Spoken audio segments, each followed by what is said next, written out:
630e journal de bord, bonjour Jean-Marie Le Pen. Bonjour. École, trafic de drogue, transport, Emmanuel Macron passe 3 jours à Marseille pour présenter un plan d'urgence pour la ville. La première question vous est posée par Alexandre Simoneau. Tout d'abord un rappel, vous avez été candidat à Marseille aux législatives de 1988. Quel constat avez-vous fait à l'époque en déclarant « Autrefois Marseille était une porte de la France sur le monde, aujourd'hui c'est la porte du monde sur la France ». Mais je crois qu'on veut faire taire Marseille, c'est une chanson qui dit « Marseille, tu cries trop fort, on n'entend plus claquer, les voileux dans le port ». Il faut laisser passer. Je crois que Marseille est un exemple représentatif de ce que la France subit comme évolution sociologique. À beaucoup de points de vue, y compris celui de l'immigration, de la santé publique, bref. Il me semble que le choix de Marseille est un bon choix. Lorsque vous étiez candidat, d'abord rappelons aussi que vous avez été conseiller régional Provence-Alpes-Côte d'Azur pendant plusieurs mandatures, des décennies. Et puis Marseille, 88, vous aviez commencé à dire, vous, le Breton, que sur le Vieux-Port, on parlait de Jean Marius. Il y a eu un choc, il y a eu une rencontre avec Marseille à cette occasion. Vous, oui, l'homme de Bretagne. C'est sûr, mais j'étais très à l'aise avec la population marseillaise, qui est sympathique, ouverte, intelligente, très française. Vous vous souvenez que la première visite avait été pour la Bonne Mère? Bien sûr, elle figure d'ailleurs dans mon téléphone portable. En fond d'écran. Donc vous n'avez pas quitté Marseille au fond de votre cœur? Non, je la vois tous les jours. Avant de traiter les questions d'insécurité et de violence liées au trafic de drogue, sans doute avez-vous vu l'état catastrophique de nombreux équipements publics. On pense d'abord aux écoles, cette semaine de rentrée scolaire. Peut-on parler de 40 ans de laxisme et de clientélisme? On peut en tous les cas parler de l'état actuel catastrophique, de sanitaire et esthétique, confort de l'ensemble des bâtiments scolaires. Et cela, l'aveu en a été fait même par les responsables. Et il est assez extraordinaire que pendant des décennies, on n'ait pas réussi à défendre ce qui est tout de même un des investissements principaux de la vie sociale, c'est-à-dire l'école. Alors on peut peut-être citer quelques grandes figures de Marseille. On pense évidemment à M. Defer, qui joue un rôle politique de premier plan sous la 4e République. Il a été votre collègue, puis sous la 5e avec François Mitterrand, ministre de la décentralisation et ce maire de Marseille pendant des décennies. Et puis son successeur, on oublie l'épisode Vigouroux qui a été très bref, et puis son successeur Jean-Claude Gaudin, qui à l'origine appartenait à la majorité de Gaston Defer. Donc tous ces hommes se sont succédés avec, et on le sent aujourd'hui, l'idée que les copains sont passés les premiers et que des pans entiers de la ville ont été, sous forme d'investissement, totalement délaissés. Alors il y a la responsabilité de l'État, mais il y a cette classe politique marseillaise, et donc les Marseillais eux-mêmes, par l'expression de leur vote, qui sont entrés dans cette spirale de déclin. Oui, mais je pense que la concurrence s'est faite pour le pire dans ce cas-là. L'essentiel étant de conquérir des voix par n'importe quel moyen, y compris par les plus démagogiques. Et les efforts qu'il aurait fallu faire pour donner à Marseille le rang qui est le sien n'ont pas été faits, parce qu'ils étaient coûteux. Et que ces dirigeants politiques craignaient d'en supporter les inconvénients électoraux. Vous étiez plein à l'époque, et je repense à cette campagne de 1988, en se souvenant aussi que le dernier meeting présidentiel de 88 était dans le vélodrome, le stade de Marseille, le stade de l'OM. Je rappelle que le seul meeting que j'ai fait en 2002 entre les deux tours, c'est à Marseille précisément, aussi. Et c'était sur un ring de boxe, et ce qui me permettait de me tourner devant à chaque point cardinal pour exprimer mon point de vue, qui était à l'époque assez vigoureux, je crois. C'était, je crois, la salle Vallier, si mes souvenirs sont bons. Vallier, oui, c'est ça, qui existe toujours. Un haut lieu de l'activité politique à Marseille. Donc déjà en 1988, vous aviez eu l'impression qu'il fallait faire 5 à 10 points de plus pour avoir une chance d'être élu, autrement dit, que les élections à Marseille n'étaient pas fondées exclusivement sur des règles connues de tous. Oui, ce n'est pas seulement le cas à Marseille, il y a beaucoup d'endroits où c'était comme ça. Ce genre de méthode était infligée à l'opposition, contrainte de faire plus de voix qu'elle ne devait le faire, parce qu'il y avait des méthodes de compte qui étaient particulières. Cela dit, Marseille, ça a été aussi un des grands espoirs du Front National à une époque, avec des scores très importants, et même peut-être une chance à une époque ancienne de se rapprocher victorieusement de la mairie de Marseille. Ça aurait pu arriver, ça? Ça aurait pu arriver, c'était souhaitable, parce que éminemment emblématique. Et là, ça n'a pas été le cas, et nous n'avons pas pu marquer Marseille d'une empreinte nationale suffisante pour continuer victorieusement la bataille. Pour vous, l'économie de la drogue et la submersion migratoire forment-elles un couple indissociable? C'est évident. Tout le monde sait que le trafic de la drogue doit tourner sur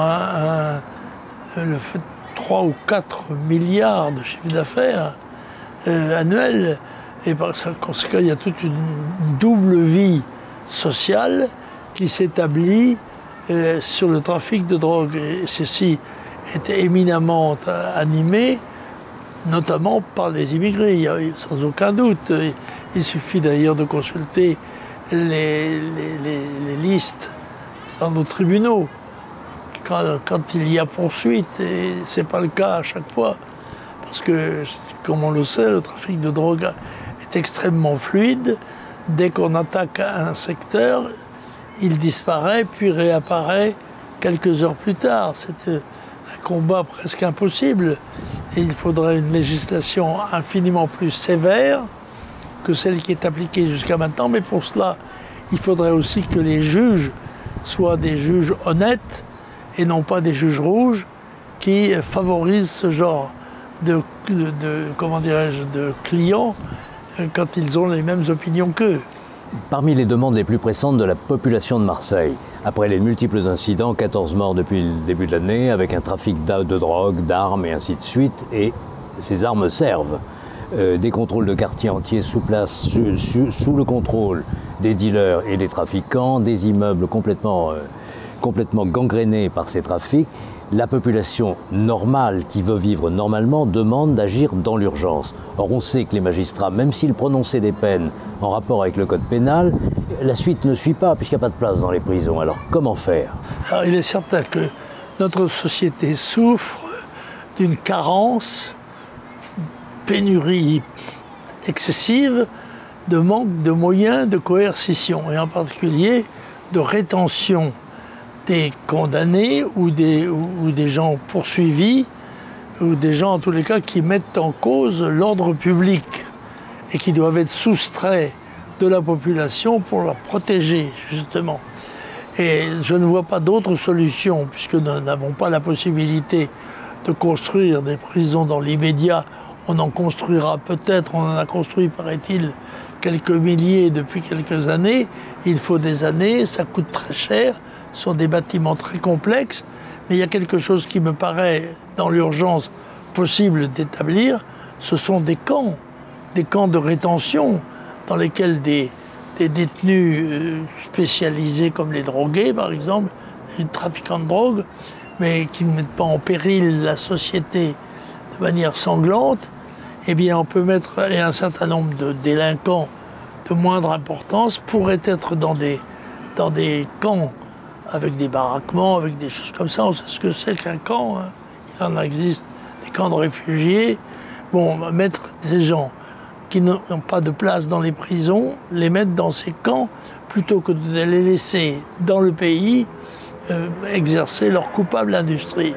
Et donc, loin de Marseille, en l'occurrence, quand les délits sont accomplis à Marseille, et ainsi de suite, puisque c'est l'éloignement qui semble être la solution d'urgence. Oui, à ce moment-là, je pense il y a de la place en Lozère, etc. Il y a de la place dans nos belles provinces, pour qui ça pourrait constituer d'ailleurs un apport d'activité et de revenus. Alors un mot de politique internationale, si vous voulez bien. Après le retrait américain d'Afghanistan, comment jugez-vous les explications de Joe Biden? Écoutez, la débâcle américaine en Afghanistan, qui ressemble étrangement à celle déjà subie au Vietnam, est très inquiétante à mes yeux, parce qu'elle confirme que les talibans sont désormais les maîtres incontestés de l'Afghanistan, alors qu'il y a quelques semaines encore, ils étaient considérés comme l'ennemi.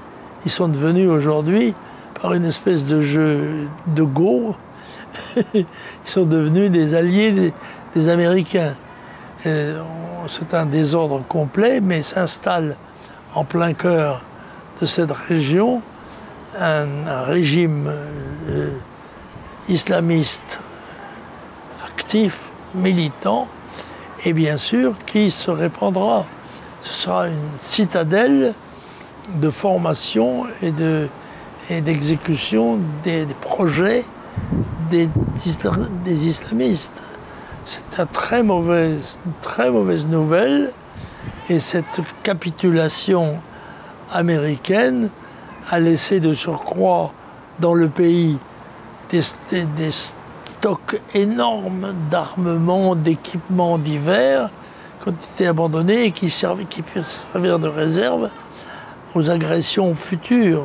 Alors les autorités militaires américaines affirment qu'ils ont saboté leur propre matériel en le rendant inutilisable après leur départ. Oui, ils ont saboté quelques hélicoptères, mais ils n'ont pas saboté les milliers, les dizaines de milliers d'armes et tout le matériel qu'une armée a entretenu pendant 20 ans dans ce pays. Bien sûr, ils n'ont pas tout emmené avec eux, ils n'ont pas été capables de détruire tout.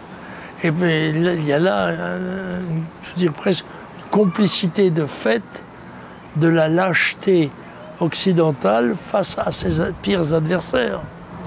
Un petit mot peut-être d'un tweet qui a fait polémique cette semaine. Vous en étiez l'auteur. Il s'agit de la vaccination anti-Covid, puisque vous avez recommandé, sous une forme simple, je conseille la vaccination contre le Covid-19.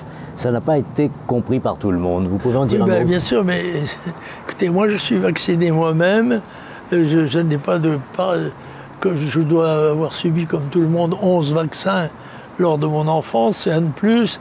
Bon, il y a une prise de risque, dit-on, elle est beaucoup moins grave que celles qui peuvent conduire tel ou tel de nos amis ou de nos parents à mourir dans des conditions abominables s'ils sont atteints du Covid et ne puissent pas être soignés. Donc je réitère donc mon conseil.